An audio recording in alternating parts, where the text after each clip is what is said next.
ملکی سیاست میں ایک بار پھر 28ویں ترمیم کی بازگشت سنائی دے رہی ہے۔ 26ویں اور 27ویں ترمیم کے بعد اب بات ہو رہی ہے 28ویں ممکنہ ترمیم کی، جس کو لے کر خاصی بحث ہے، کیونکہ صوبوں کی تعداد بڑھانا ہو یا پھر صحت اور بہبود آبادی کا معاملہ وفاق کے حوالے کرنا ہو، یا پھر ووٹرز کی ایج 25 سال تک 18 سے بڑھا کر 25 سال تک کرنا ہو، یہ وہ متنازع معاملات ہیں جن کو لے کر خاصی بحث و تکرار ہو رہی ہے۔ اپوزیشن اس حوالے سے نکتہ چینی کر رہی ہے، جبکہ حکومت اس متعلق تیار دکھائی دیتی ہے، اور پھر بے نظیر انکم سپورٹ پروگرام کو لے کر بھی یہ بات ہو رہی ہے کہ یہ معاملہ اب صوبوں کے حوالے کیا جائے گا، تاکہ صوبے اپنی مرضی کے مطابق اپنے صوبے کے جو عوام ہیں ان کو جو ریسورسز ہیں ان کو ایکول ڈسٹریبیوٹ کر سکیں۔ کیا اتحادی حکومت اپنے اتحادیوں کو ساتھ لے کر چل پائے گی؟ کیا اس حوالے سے اسلام آباد کے سیاسی ایوانوں میں سرگرمیاں تیز ہیں، ملاقاتیں جاری ہیں، اور اطلاعات یہ ہیں کہ حکومت آئندہ چند ہفتوں میں بڑی پیش رفت چاہتی ہے۔ ابھی تک 28ویں آئینی ترمیم کا کوئی باضابطہ مسودہ تو سامنے نہیں آیا ہے، لیکن سیاسی حلقوں میں کئی نکات زیر بحث ہیں۔ ذرائع کے مطابق بعض مالیاتی اور وفاقی اختیارات سے متعلق تبدیلیاں زیر غور ہیں۔ کچھ حلقوں میں 18ویں ترمیم کے بعض پہلوؤں پر نظر ثانی کی بات بھی ہو رہی ہے، جبکہ ایک نئی بحث ووٹنگ اور ووٹرز کی عمر جو ہے 18 سے بڑھا کر 25 سال کرنے کی تجویز پر بھی شروع ہوئی ہے، اور یہی وجہ ہے کہ اپوزیشن اور بعض اتحادی جماعتیں محتاط نظر آ رہی ہیں۔ اگر پاکستان میں کوئی بھی آئینی ترمیم کرنی ہو تو حکومت کو 2/3 اکثریت تو چاہیے، اور اس وقت پاکستان پیپلز پارٹی کی حمایت انتہائی اہم ہے۔ چیئرمین بلاول بھٹو نے واضح طور پر کہا ہے کہ پیپلز پارٹی کی حمایت کے بغیر نہ آئینی ترمیم ہو سکتی ہے، نہ بجٹ منظور ہو سکتا ہے، اور ذرائع کے مطابق پیپلز پارٹی کو بعض شکوں پر تحفظات بھی ہیں، اور پارٹی کی قیادت مسلسل مشاورت کر رہی ہے۔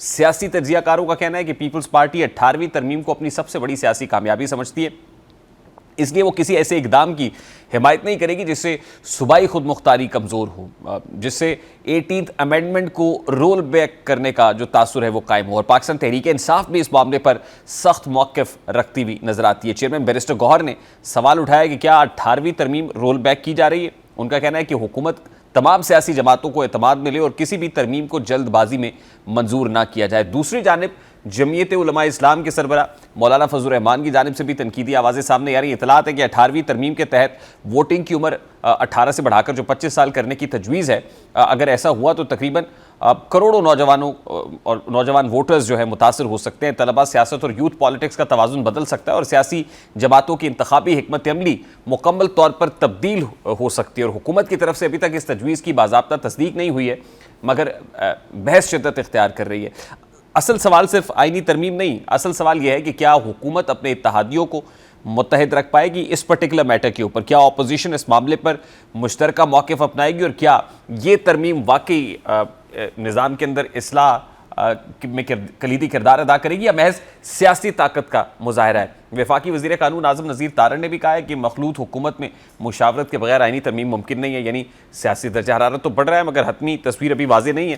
تو کیا 28ویں آئینی ترمیم پاکستان کے سیاسی نظام میں ایک نئی تبدیلی لائے گی، یا یہ صرف طاقت کے مراکز کے درمیان ایک نئی سیاسی کشمکش ہے؟ سوال اپنی جگہ پر موجود ہے۔ حکومتی موقف 28ویں ترمیم کو اعظم نذیر تارڑ صاحب حکومتی حلیفوں کی بات کر رہے ہیں، تو چیئرمین پاکستان پیپلز پارٹی بلاول بھٹو نے بھی اس معاملے کے اوپر پریس کانفرنس کی ہے۔ اس معاملے پر بات کریں گے، اس وقت سینئر صحافی تجزیہ کار حفیظ اللہ نیازی صاحب نے بھی جوائن کیا ہے۔ السلام علیکم نیازی صاحب، بہت بہت شکریہ، thank you very much for joining اس۔ آپ نے حکومتی موقف بھی سنا، پھر اس پہ چیئرمین پیپلز پارٹی بلاول بھٹو صاحب تو ڈٹے ہوئے نظر آتے ہیں کہ ان کی جماعت کی حمایت کے بغیر تو کوئی بھی آئینی ترمیم نہ لائی جا سکتی ہے، نہ منظور کرائی جا سکتی ہے۔ تو 28ویں آئینی ترمیم کے جو خد و خال ابھی نظر آ رہے ہیں، جس میں ووٹر کی پرٹیکولرلی 18 سال سے عمر بڑھا کے 25 سال کرنے کی تجویز ہے، پھر صوبوں کی تعداد بڑھانے کا معاملہ ہے، پھر بے نظیر انکم سپورٹ پروگرام کا معاملہ ہے، پھر صحت اور فلاح و بہبود کے حوالے سے جو بہبود آبادی کا جو سبجیکٹ ہے وہ بھی جو ہے وہ وفاق کے حوالے کرنے کی بات ہے۔ تو حفیظ اللہ صاحب، آپ کیا دیکھتے ہیں at this point in time? کیا جو ظاہر لیڈنگ ہے، گورنمنٹ کو لیڈ کر رہی ہے اس وقت پاکستان مسلم لیگ نون، اس کو کوئی انسیکیورٹی ہے وہ اس ترمیم کے پیچھے؟ آپ کو عدم تحفظ نظر آتا ہے؟ میں آپ کا پورا سوال تو نہیں سن سکتا ہوں، لیکن میرا خیال ہے کہ یہی آپ پوچھنا چاہتے ہیں۔ عدم تحفظ یا عدم تحفظ ہے جی، انسیکیورٹی ہے یہ کہ 26 آئینی ترمیم کیا تھی، 27ویں آئینی ترمیم کیا تھی؟ میرا خیال ہے کہ چوتھی آئینی ترمیم، 5ویں آئینی ترمیم، 6ٹی آئینی ترمیم، 7ویں آئینی ترمیم، یہ بھٹو صاحب کے وقت میں میرے خیال میں 7 ہوئی تھی، اس کے بعد مارشل آرٹ دور میں ہوئی ضیاء الحق صاحب کے وقت میں، یہ شاید 8ویں تھی، اور اس کے بعد آپ جتنی کرتے آتے جائیں اس میں سوائے حکمرانوں کے انسیکیورٹی، عدم تحفظ، آپ دیکھیں کیا کہتے ہیں جی کہ زرداری صاحب کو استثناء چاہیے تاحیات. کون مانگتا ہے استثناء؟ جس کو جو انسیکیور فیل کرے. کون چاہتا ہے کہ یہ عدالتیں میرے قبضے میں ہو؟ جو انسیکیور فیل کرے. اب دیکھیں یہ اللہ کا ایک نظام ہے. آج تک پاکستان کے اندر ہم نے ایک ہی چیز دیکھی ہے، قانون نواز شریف نے بنائے تھے بے نظیر کے اوپر نافذ کرنے کے لیے 96-97 کے اندر، میں ابھی زیادہ دور نہیں جاتا ہوں، نافذ نواز شریف صاحب پہ آ کے ہوئے اور ان مشرف صاحب کے دور میں بھگتتے رہے.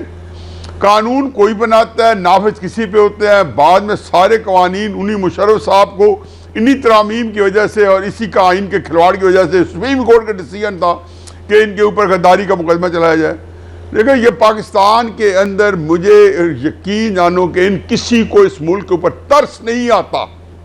ہر آدمی ایک جو ایک شخص، ایک ذات جو ہوتی ہے، اس کے گرد آئین اور پاکستان جو ہے وہ گھوم رہا ہے. نواز شریف صاحب یہ کہتے ہیں کہ جی پہلے میں ٹھیک پہلے میں سیکیور ہو جاؤں گا پھر پاکستان کو میں ٹھیک کر لوں گا. عمران خان صاحب کہتے ہیں پہلے میں سیکیور ہو جاؤں گا پھر پاکستان کو ٹھیک کر لوں گا. اور آج کل کے جو لوگ ہیں وہی کہتے ہیں کہ پہلے ہم اپنے آپ کو مضبوط کر لیں پھر ہم پاکستان کو ٹھیک کریں گے. یہ ملک جو ہے 75 سال سے تجربہ گاہ بنا ہوا ہے. ان کو اندازہ ہی نہیں ہے کہ 73 کا کانسٹیٹیوشن کس نامساعد حالات میں اور کس محنت شاقہ کے بعد بنایا گیا تھا، کس طریقے سے کنسنسس لیا گیا تھا. بھٹو صاحب کے بعد 2/3 میجورٹی تھی نیشنل اسمبلی میں بھی اور سینٹ میں بھی.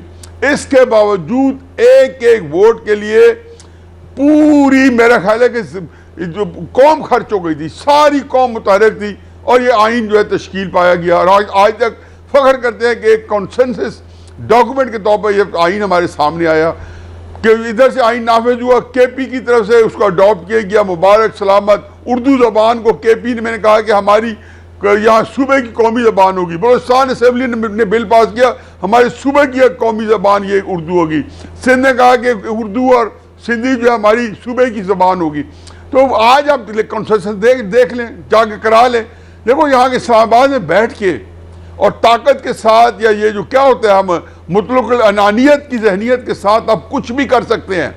لیکن خدا کے واسطے اس ملک کے ساتھ 25 کروڑ کا ملک ہے. کسی فرد واحد کو یا کسی ایک گروپ کو ذہنیت کو یہ جی بتائیں. 26ویں آئینی ترمیم کے موقع پر بھی ظاہر ہے آپ نے بھی تنقید کی، اس پہ بہت سارے شوز بھی ہوئے، لکھنے والوں نے بہت کچھ لکھا، لیکن جو ریکوائرڈ نمبر تھا پورا ہوا اور ترمیم ہو گئی. اب 27ویں ترمیم بھی آ گئی اس کے بعد. اب 28ویں ترمیم پہ آپ کو لگتا ہے کہ جو نمبر ہے ظاہر ہے 2/3 اکثریت سے یہ ہونا ہے. ہم نے بلاول صاحب کی جو ابھی پریس کانفرنس ہے یا اسٹیٹمنٹ ہے وہ بھی آپ کے سامنے رکھا. تو کیا یہ کنسنسس ہے پاکستان پیپلز پارٹی اور نون لیگ کے مابین کہ یہ 28ویں ترمیم جو جن خد و خال کے ساتھ ابھی پرپوز کی جا رہی ہے، جو سامنے آ رہے ہیں، ظاہر ہے کوئی ایسا کوئی ڈاکیومنٹ تو نہیں آیا ہے، لیکن جو چیزیں جس کو حکومتی شخصیات بھی کنفرم کر رہی ہیں، کیا پیپلز پارٹی اس کے اوپر کنسنسس دے گی؟